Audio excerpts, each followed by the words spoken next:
What's up, board fam? Want to watch some general homophobia, some casual homophobia from Nerdrotic and Gore? Well, you came to the right place. They're talking about Star Trek Starfleet Academy, and the homophobia is on full display.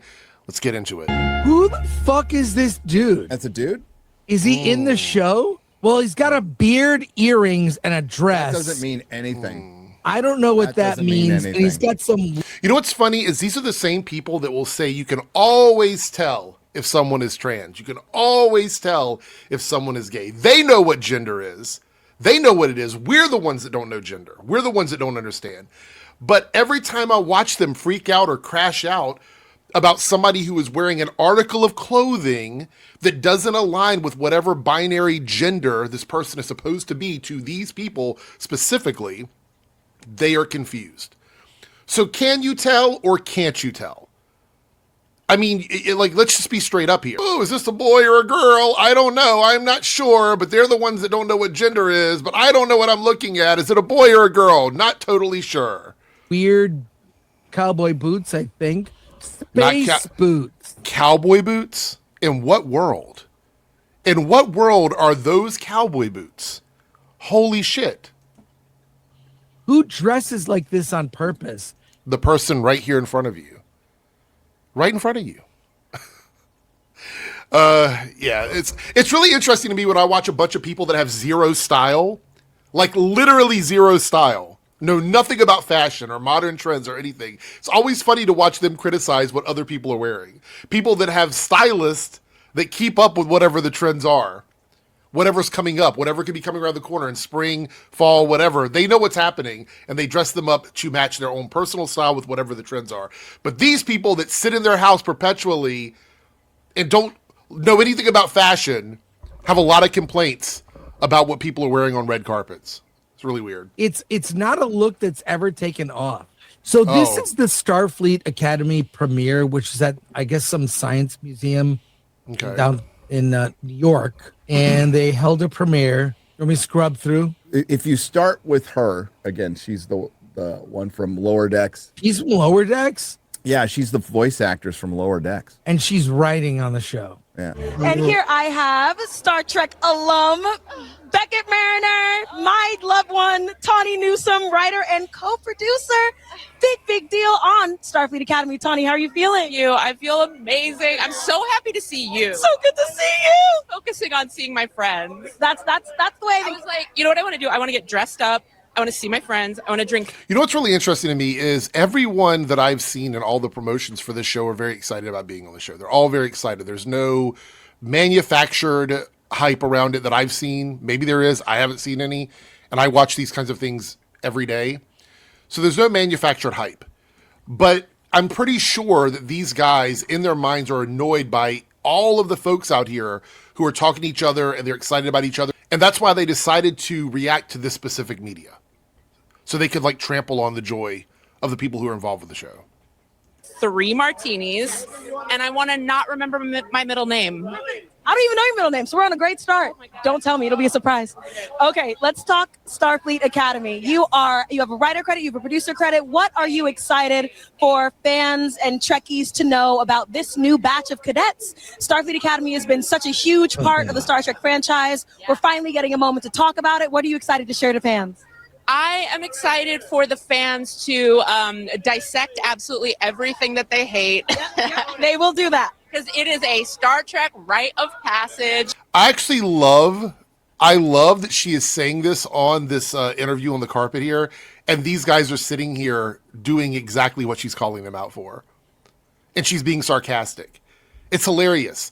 They're sitting at home miserable, upset, angry, homophobic, bigoted, and she's living her best life out here writing for Star Trek, producing for Star Trek, taking part in the creative process of making something big in the world of Star Trek.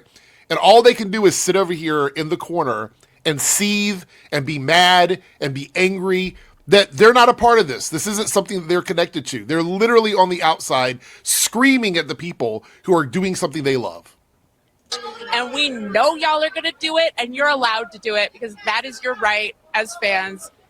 Say whatever you want. We love it. I love it. So there she is. She's embracing it. She's saying, hey, look, you can do that. If you're fans, go ahead, say what you want to say. But they're still going to harass her. And this is one thing I will say to the people in the creative side. You don't have to say that.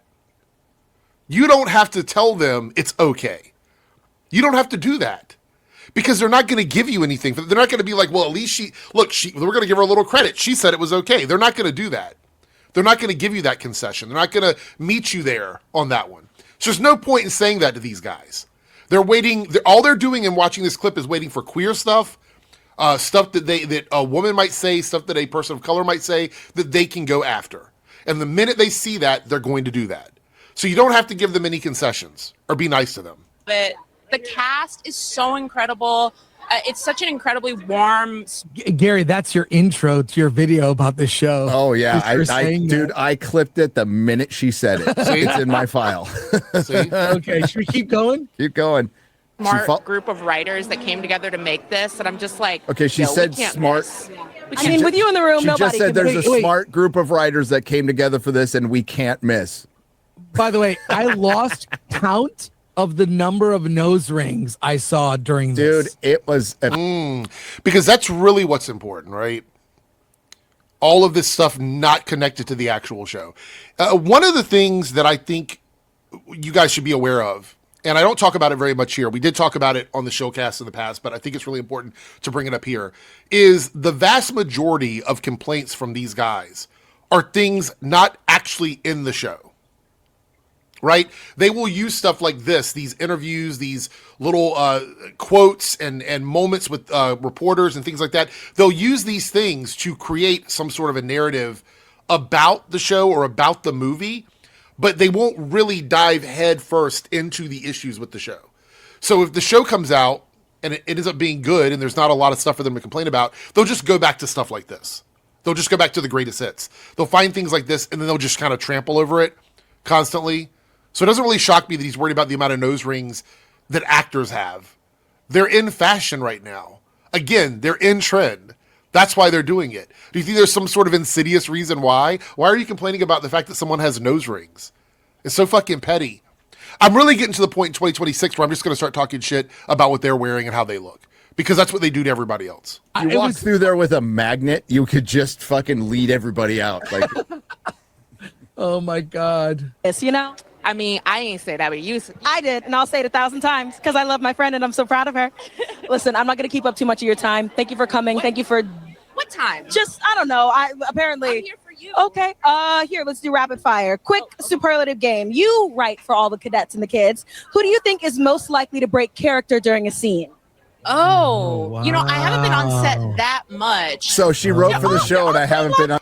So it's really funny to me is the minute she starts talking about something related to the show, they're getting bored. Oh, wow. Oh, wow. They're actually talking about the show. Now we have to actually engage. We have to engage now. On set that much. I mean, Carice Brooks is. I was also going to say Carice. Carice is a straight up fool in the best way. So I feel like she. Carice Brooks. Okay, is Whoever that is. Carice Brooks the autistic? I might have to be more specific. The autistic her black one. interview.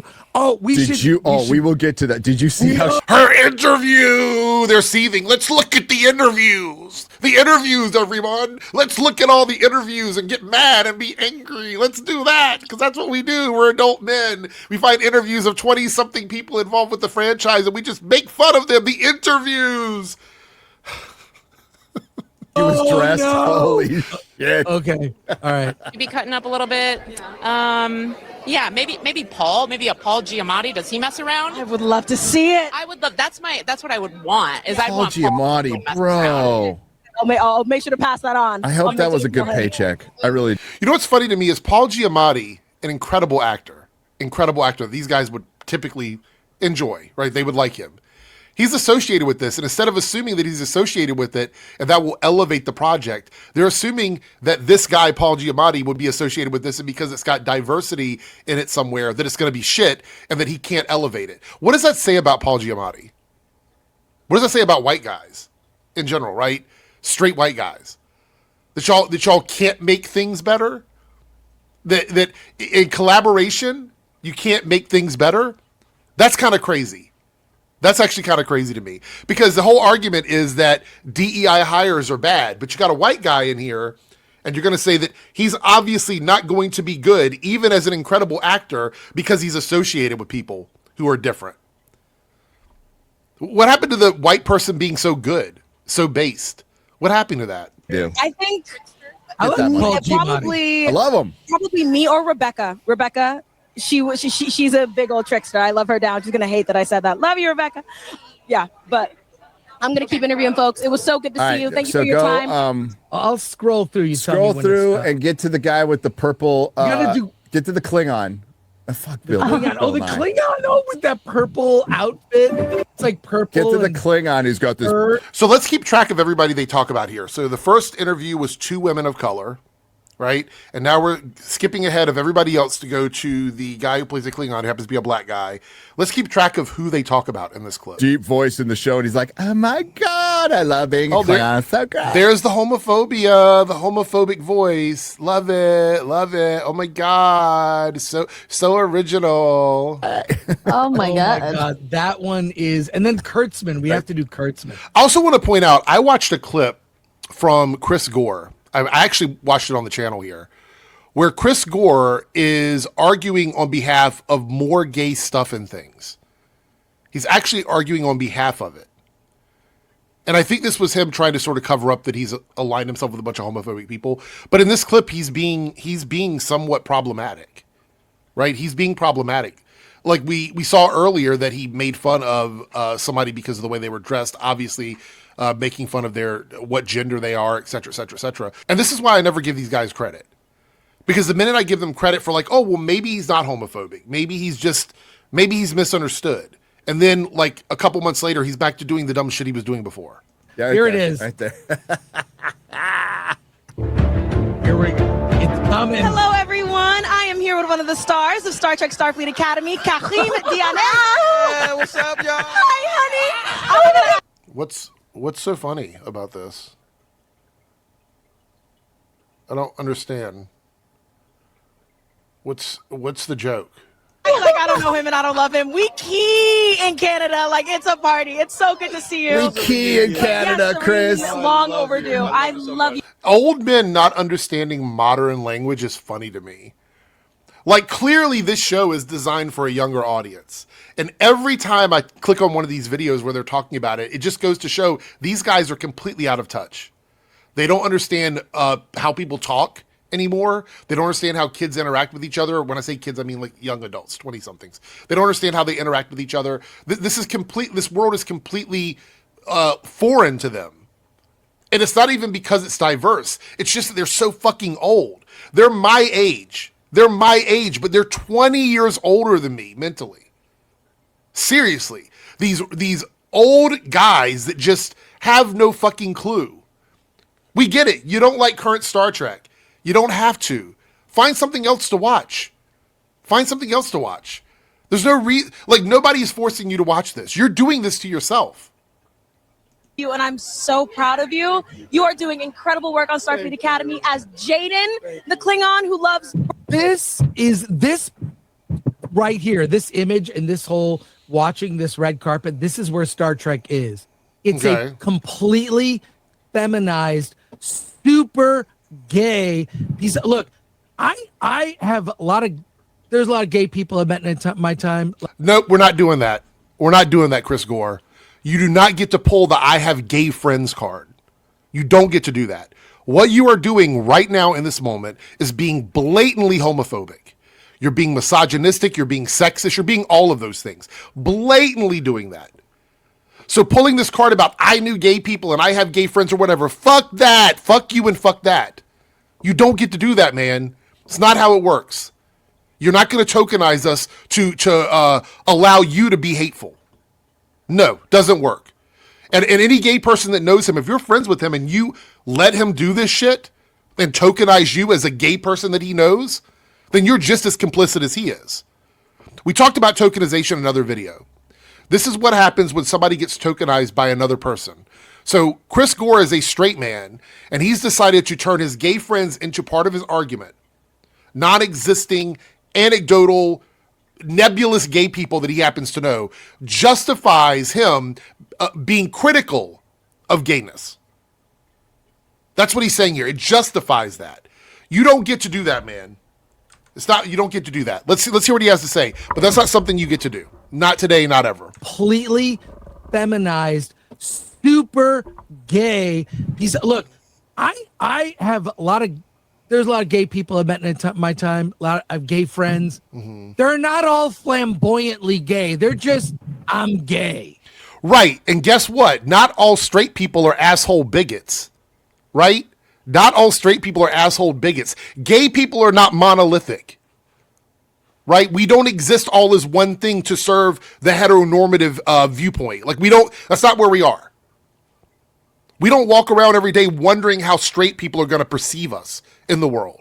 What makes you so angry about this, what makes you so upset about this, is you're seeing a group of people who love each other for each individual aspect of themselves.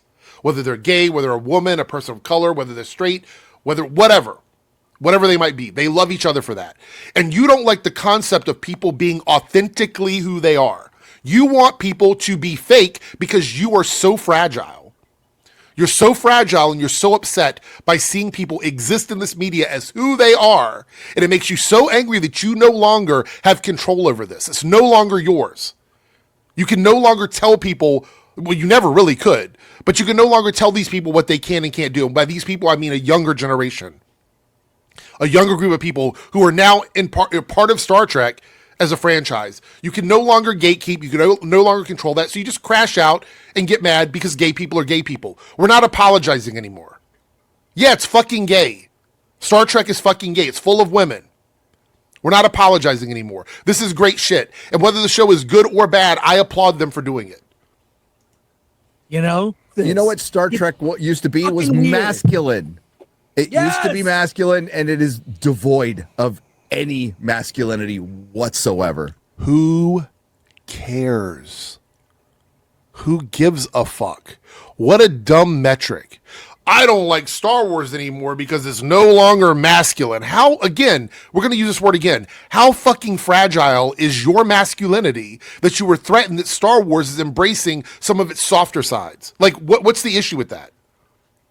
What's the problem with that? There is power in that. There is power in understanding that. The ignorance on display here is high level. Like, it's like level 100. It's the highest possible level. If it's a 0 to 100 scale, ignorance is at 100 from these guys. There's no straight white guys. There's no testosterone. No. There is nothing. Because you've seen the show, right? You've seen it, so you know everything about it. You know everything there is to know about the show because you've watched a few interviews.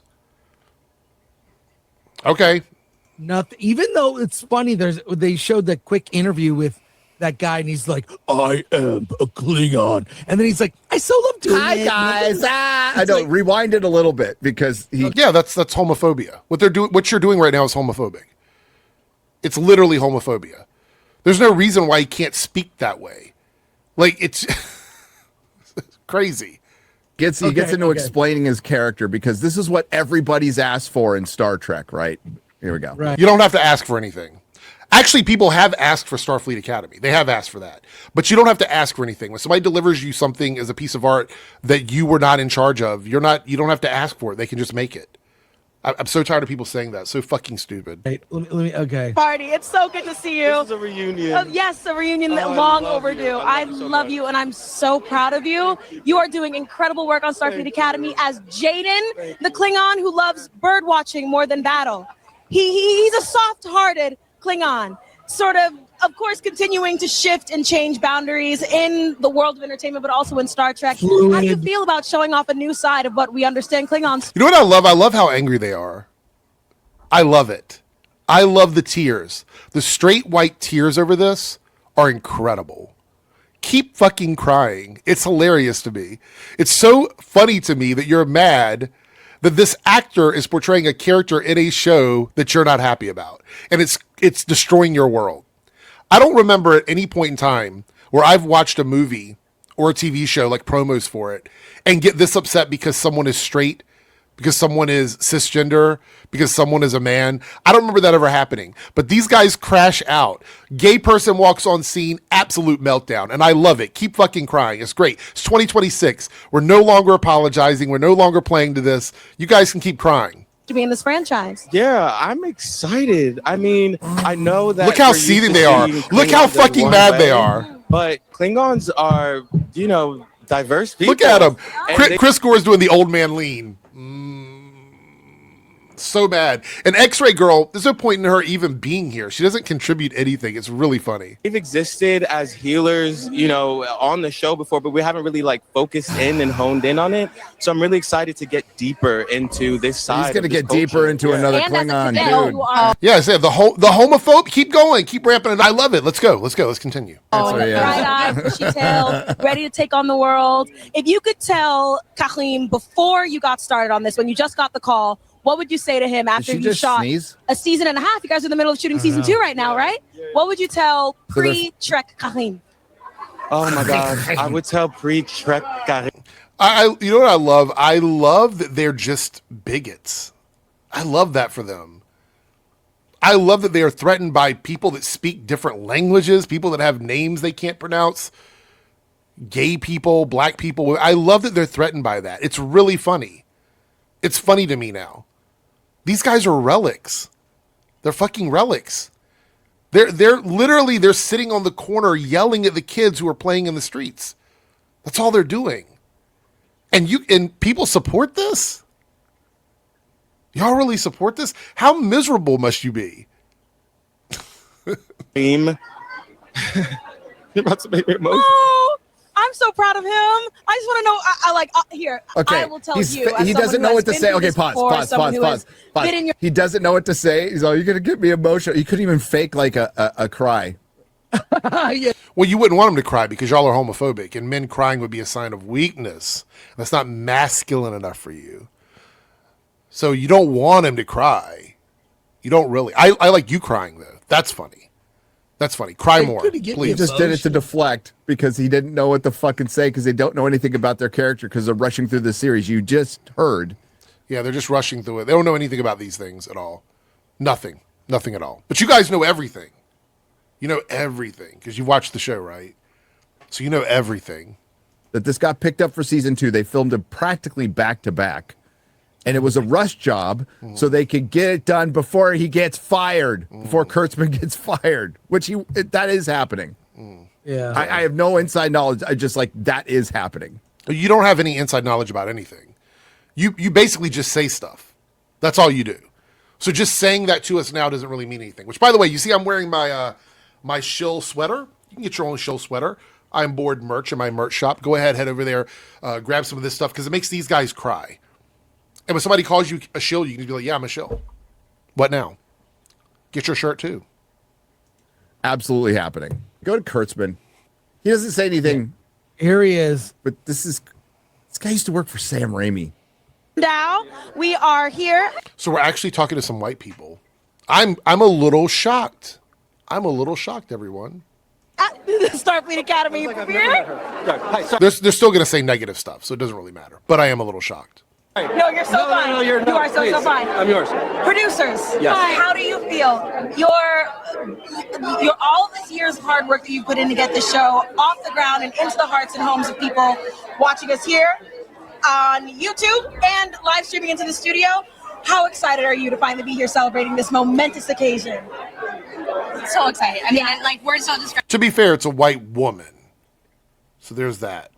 Especially because I get to look at you right now. This is amazing. And all the other legacy cast members, it blows my mind. I just met Kate Mulgrew, which is incredible. My mind blanked out when I met her for the first time. I don't even know if I spoke English. It was very weird. It was Pause. So, I mean, that's very... I love how everybody reveres Kate Mulgrew, and I'm like, she's all right. She was. Oh, she's a woman, and now the grandmother clause is wearing thin. So now we're gonna be angry about Kate Mulgrew, probably because politically she doesn't agree with you, and so you're upset about that. You're gonna cry about that. Just keep the tears are great. The seething is great. It makes my heart sing. when you guys are mad about stuff, and being mad about Kate Mulgrew, someone who is massively important to the Star Trek universe, is really funny. All right, in Voyager. Oh, wait, we're gonna get to the one woman. Look to the right. I have comments. Look to the right. For the few of you who recall the Star Trek Academy trailer, there's a fat black girl who's kind of autistic. That's her on the right, and she's got right. So we're looking past the white people to black person, black woman, black person, black people, autistic people, fat people. Every pejorative that they can think of in their head, whatever they think is bad, because in their mind, black is a pejorative. Autistic is a pejorative. Woman is a pejorative. Fat is a pejorative. All these things are pejoratives to them. So they're thinking about that, and they immediately go to that. They're going to move past the white people to the black woman. They completely, no Kate Mulgrew or anything anymore. Just black woman. Cue in on it. Okay. the biggest grill. And did you see her when she's taking pictures? She's like going to show off her grill. It's like, oh my God. Oh, we're going to get to that. Stay mad. This is torture for me, Gary. It is torture, and I think it's torture for the audience. But they she asked them to describe Star Trek Academy in 3 words, and I'm more interested in what the let's chick hear it. has to say. Yeah. Okay. We are in the middle of shooting season 2. I'm heading into directing the finale in a couple weeks. Okay. Any spoilers, non-canon that you can give away for what's coming? Or at least, how about I'll make it easy for you. Season 1 in 3 words. How would you describe it? New, sexy, adventure. Yes. Fun. Yeah. Okay, so 3 words that should be fine. New, it's a new show. Sexy, who doesn't want sexy? Sexy's good, right? Adventure, great. 3 great words. I'm in, sign me up. I'm on board. Emotional. Yes. Scary. Crying. Yes, Okay. very scary. Gender fluid. Yeah. Sexy. So they didn't say what these guys wanted them to say, because what they wanted them to say was diversity, inclusion, gay. They want them to say something they could go after, but they didn't really say anything. So now they're going to try and create a narrative that wasn't presented in front of them. That's what they're going to do, because they're going to crash out. So let's see what they got to say. And new, because this is totally new for Kurtzman. Well, yeah. Yeah, crash out. Gay Star Trek. Go ahead. Okay. Seethe. So she plays the kind of Hello, autistic. everyone. Welcome back to the Starfleet Academy. I have to comment on this dumb outfit. It looks Again, Chris Gore, you know nothing about fashion. Your opinion about what somebody's wearing sounds really fucking stupid and ignorant. What she's wearing is cool as fuck. She looks very cool. If I were going out a night on the town, have some drinks, party a little bit, this is somebody that I would want next to me because they're cool. You are a dork. And you're the worst kind of dork, because you're the dork that thinks you're super cool, and you think you're cool enough to attack people that are actually cool, which is sad. And you're an old guy. We're old guys. You don't need to be attacking younger people over their fashion. It's not really necessary. that jacket looks so new. It's like she went to Hot Topic and said, I want to be the punk. I want to be punk. Well, it's not punk. It's a streetwear look. It's streetwear. And I'm not sure what's wrong with Hot Topic. It's not my store of choice, but who gives a fuck if somebody buys jackets and shirts from Hot Topic? Who cares? It's so new. It's got no creases. Oh, that's your complaint. It's new. He paid a stylist. Yeah. She's going to be broken. Yeah. She paid a stylist, like almost everybody that's probably present on this red carpet.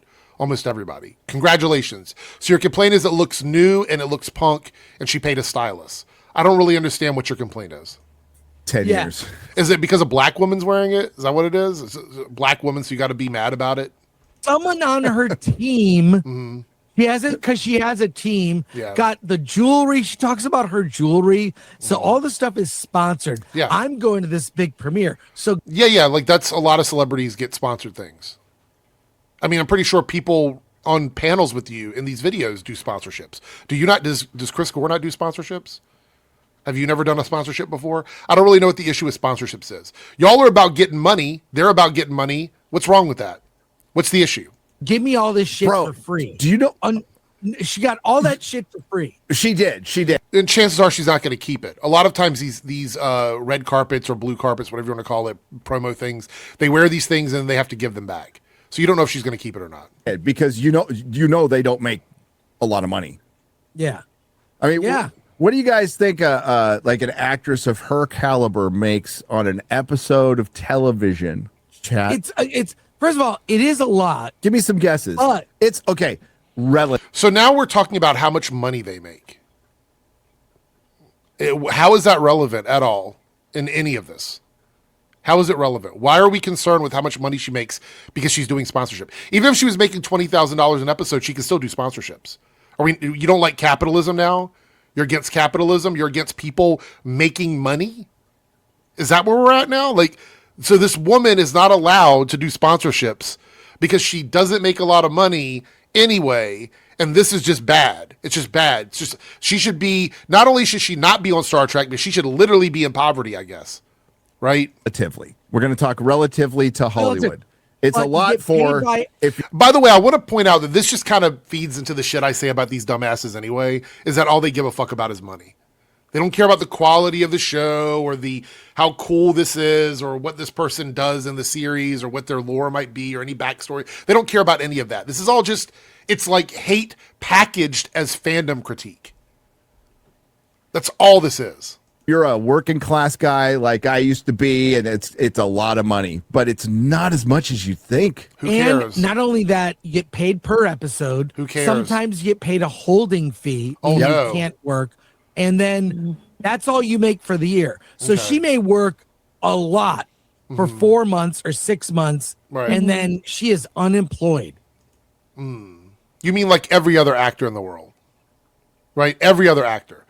Every other actor out there has moments where they're not actually hired to do a job. Gig workers are like that, right? Technically, anytime I am between gigs where I don't have something on contract, I would be considered unemployed because I'm a gig worker. This is how everybody in the industry, entertainment industry works, is you typically get contracts for X amount of whatever you're doing, whether it's one event, 2 events, TV show, whatever. You get those contracts and then you're working for that period of time and then you're not working. What difference does that make? That's part of the job. That's why you see actors doing things in between jobs, commercials or things like that, because they're picking up work in between work. What does this mean? What difference does this make? So all my friends who are actors are like, save your money. 10 per episode is probably close to what she makes. 10,000 an episode. 10 grand. 10 grand an That's- episode. Okay. Now, she'll do, and then maybe some extra fee here and there. She probably even got paid to come to the premiere. Yeah, so a little bit of side information because these idiots aren't going to talk about this, but these conventions that people go to, when you see people from Star Trek, from the older series, and some of the newer stuff who are running the convention circuits, they're doing that because convention money is lucrative. They get paid a fee to show up, to sit there and do autographs, go on a panel, take pictures, and they get picked. Then they get money per picture. They get money per autograph. They get money for meeting them sometimes, depending on the level of celebrity they have. So they make a lot of money doing that. There are actors who were on TV shows at the time, like go back to the Arrowverse, that were on the Arrowverse shows back on the CW, that made more money at a convention for one weekend than what they made an entire season of filming the show. And guess what? That's fine. People love them. They want to support them. I don't understand what the rabbit hole is they're trying to go down for this. Like what the point of this is, why they're dissecting a black woman's pay rate and how she goes about making money. But it's gross. It's really fucking gross. Probably. If she's But that's smart. 10 grand And a before taxes. That's true. Who cares? Lean in. because, Who what's her cares? name, who's now a part of the Film Actors Guild, Yeah. who was in Picard when she was on strike in Picard season 3, black girl. Yeah. Totally. Of course, black girl. Of course. Why? Like, what other kind of girl would it be? It's got to be a black girl, because these guys are fucking salivating, waiting for a woman of color, or any person of color, or any queer person to step in front of the screen so they can do this to them. Basically got her name. She just straight up said it. She got paid $8 grand an episode, and Okay. she's talking about like that sounds like a lot, and it certainly is. But what if that's my only job this year? Okay. And